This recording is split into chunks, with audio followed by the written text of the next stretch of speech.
20 ans après, quel bilan pour la mission des Nations Unies pour la stabilisation de la République démocratique du Congo? Aujourd'hui, certains gomatraciens ou plusieurs gomatraciens se sont levés dans les rues des Goma pour barrer la route certainement à la présence onusienne, à la présence de la MONUSCO dans la ville. Nous allons en parler avec Aristote Ngarimé. Bienvenue. Merci, très cher journaliste. Merci pour cette invitation. C'est un réel plaisir. Hein. Vous savez, Télé 50, c'est notre maison. Oui. Télé 50, c'est notre chaîne. Effectivement. Vous êtes capté presque partout chez moi, dans la province de Bazouélé, que je salis. La province de Bazouélé, la Grande Orientale, Tchopo, ainsi de suite, même à l'extérieur du pays. Merci de m'avoir convié pour que nous puissions échanger en ces moments. Aujourd'hui, ça, c'était les vœux du chef d'État honoraire, Joseph Kabila Kabange. Avant de partir, il tenait à tout prix que la MONUSCO puisse quitter. Mais fort malheureusement, lorsque le chef d'État, Félix Tshisekedi, est arrivé, il voulait qu'il y ait d'abord un retrait progressif. Maintenant, aujourd'hui, les histoires sont gâtées. Telle a été la vision de Joseph Kabila Kabange en ce qui concerne la présence de la MONUSCO en RDC. Joseph Kabila Kabange, visionnaire de son État, il avait dit ça à l'époque. Il a été mal compris. En fait, en réalité, les gens de l'IDPS, y compris Félix Tshisekedi, les Kabouya, ils disaient que Kabila cherchait les retraits de la MONUSCO parce qu'il voulait mater les opposants. Il voulait détruire les opposants. La présence de la MONUSCO sécurisait Félix Tshisekedi, alors opposant, Kabouya, Kabound à l'époque. Et voilà comme l'histoire est têtie. Et aujourd'hui, on revient sur le propos de Joseph Kabila Kabange. On donne raison à Kabila Kabange. Vous savez, la mission des Nations Unies pour la stabilisation en RDC, c'est la plus importante mission que les Nations Unies possèdent dans le monde. Alors maintenant, aujourd'hui, qu'est-ce qui bloque pour que cette MONUSCO puisse partir? Ce qu'il faut retenir d'abord, que c'est la plus importante de mission des Nations Unies en RDC. Mais nous avons estimé que cette mission était venue pour la stabilisation en RDC. Il faut d'abord se poser la question, qu'est-ce qu'on a stabilisé et qu'est-ce qu'il fallait stabiliser? Au fil des ans, Joseph Kabila Kabange avait levé l'option du retrait de cette mission des Nations Unies. On ne nous a pas compris. L'IDPS était contre nous. Les Kabouya, les Kabound, tous les gens qui voyaient l'IDPS là. Mais Kabila, pourquoi est-ce qu'il réclame tant le retrait de la MONUSCO? C'est parce qu'il veut mater les opposants. C'est parce qu'il veut instaurer la dictature. Or, ce n'était pas le cas. Joseph Kabila était visionnaire. Et voilà, aujourd'hui, ils reviennent sur cette question et nous prenons acte. Et Dédé, j'ai suivi le président du Sénat. Je pense qu'il était récemment... Bahati Lukwebo. Voilà, Bahati Lukwebo, il était à Bukavu, chez lui. Votre ancien allié. Bahati Lukwebo, il faut plutôt dire les gens qui ont trahi Kabila, après avoir tout eu chez Kabila. Tout eu chez Kabila. Ils ont trahi. Curieusement, ce sont des gens qui ont bénéficié des ordonnances, des postes, tout eu auprès de Kabila. Et aujourd'hui, ils se retrouvent de l'autre côté. Je me pose la question, qu'est-ce qu'ils vont encore obtenir chez le président Félix Tshisekedi que Kabila n'a pas donné? Ils ont tout eu chez Kabila. Mais voilà ce qu'ils sont... Mais actuellement, il est président du Sénat. Je reviens sur la question. J'ai vu le président du Sénat à Bukavu. Il a en effet tenu un propos, un discours concernant les retraites de la MONUSCO. Moi, je pense qu'il ne doit pas le dire de la sorte. Parce que le Congo n'est pas un État voyou. Le Congo n'est pas un État voyou. Il y a des mécanismes qui existent au niveau du Conseil de sécurité et au niveau de la politique internationale pour les retraits de la MONUSCO. Alors c'est quoi? On ne peut pas demander à la population, on ne peut pas demander au peuple de se prendre en charge, de s'attaquer à la MONUSCO. On ne peut pas le faire parce que le Congo n'est pas un État voyou.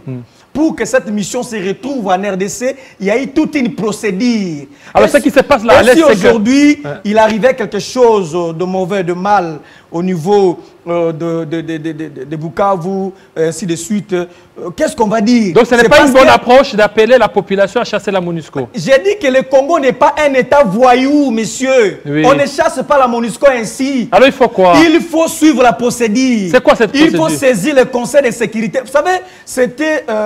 Il y a une résolution en vigueur, la résolution 25-26 du Conseil de sécurité, qui avait donné mandat encore à la MONUSCO d'opérer ici jusqu'au 20 décembre 2021. Donc, on avait prolongé. Si nous voulons encore le retrait de la MONUSCO, ce n'est pas de le faire d'une manière vulgaire, d'une manière mécanique, d'inciter le peuple à aller brûler le siège de la MONUSCO, d'inciter le peuple à s'attaquer à la MONUSCO. Le Congo n'est pas un État voyou, c'est un État respectable. Nous devons respecter la procédure internationale en la matière au Conseil de sécurité, saisir le Conseil de sécurité pour insister afin que nous puissions nous débarrasser de cette mission. Alors que moi je suis d'accord, Joseph Kabila était d'accord pour que cette mission puisse rentrer. Parce que si vous allez à profondeur, on a même modifié la mission des Nations Unies. On a même attribué, on a même donné une incise à cette mission d'utiliser tous les moyens possibles pour protéger les civils, protéger les personnels de défense des droits de l'homme et autres. Donc cette mission des Nations Unies possède une capacité de moyens pour protéger les populations. Mais curieusement, quand vous allez là à l'est, vous allez dans les coins où se trouvent les gens de la MONUSCO, on continue à tuer alors qu'on avait modifié leur mission. Vous allez dans les boîtes de nuit ici, vous trouvez les gens de la MONUSCO presque partout. Allez ici dans des boîtes de nuit en ville ici, ils sont presque partout. Les agents de la MONUSCO. Je vous dis, alors qu'on avait déjà modifié cette mission, on leur a attribué des moyens nécessaires pour protéger le personnel civil. Et nous disons que trop c'est trop, il faut que cela... Alors, si peut-être le gouvernement congolais avait saisi le Conseil de sécurité pour les retraits de la MONUSCO et que ça tarde, c'est à la population de prendre son destin en main, ce qui fait aujourd'hui les gomatraciens. Ça ne m'étonne pas que vous puissiez dire ça. C'est parce que vous avez suivi le président du Sénat le dire. Et c'est grave. J'insiste que le Congo n'est pas un État voyou. Ouais. Certes, nous voulons le retrait, mais cela doit respecter les normes.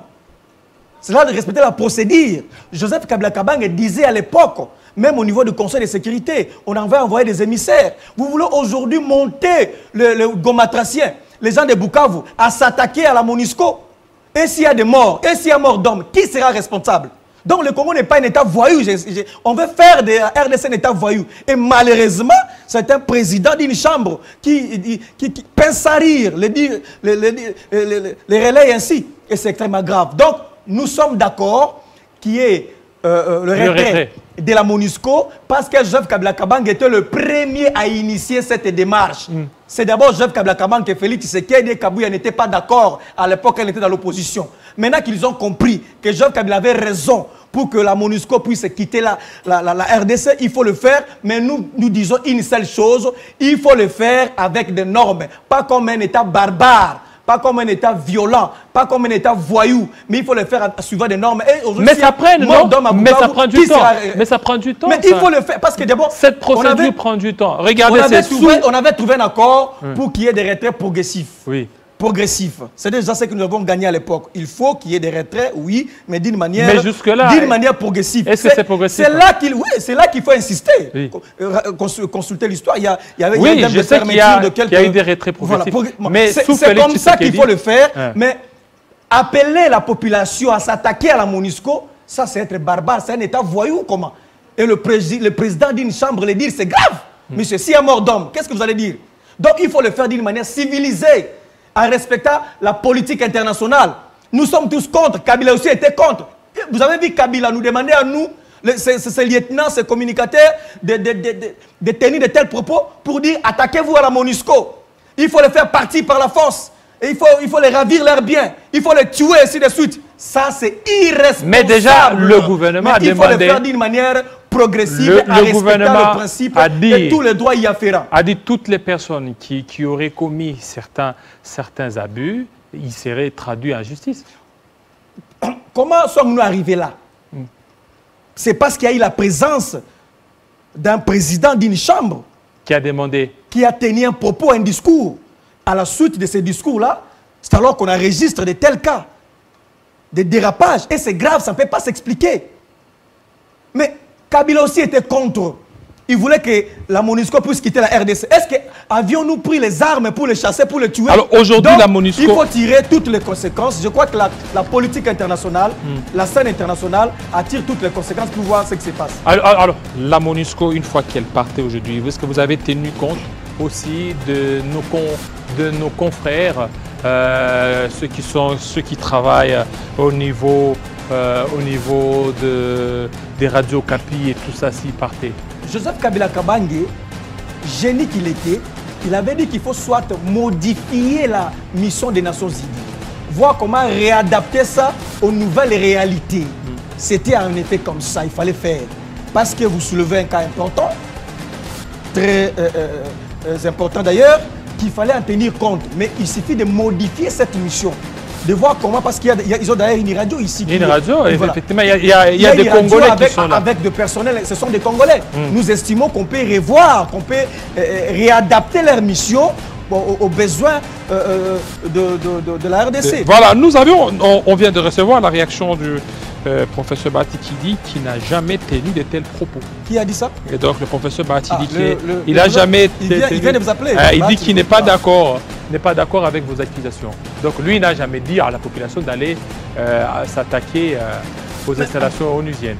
Puisqu'il est en train de me suivre, le président du Sénat, donc il n'a jamais tenu de tels propos. Si vous n'avez pas tenu un tel propos, c'est à la suite de votre discours, c'est à la suite de votre présence à Bukavu et à Goma qui a eu de tels actes. Qui est l'auteur intellectuel? Mais lui, pourquoi est-ce que vous... En fait, il n'a pas envoyé la population. Le fait d'ouvrir une brèche sur la MONUSCO sans pour autant encadrer son discours, raison pour laquelle nous avons eu tout ça. C'est lui, en fait, il a tenu un discours et il n'a pas mesuré la portée.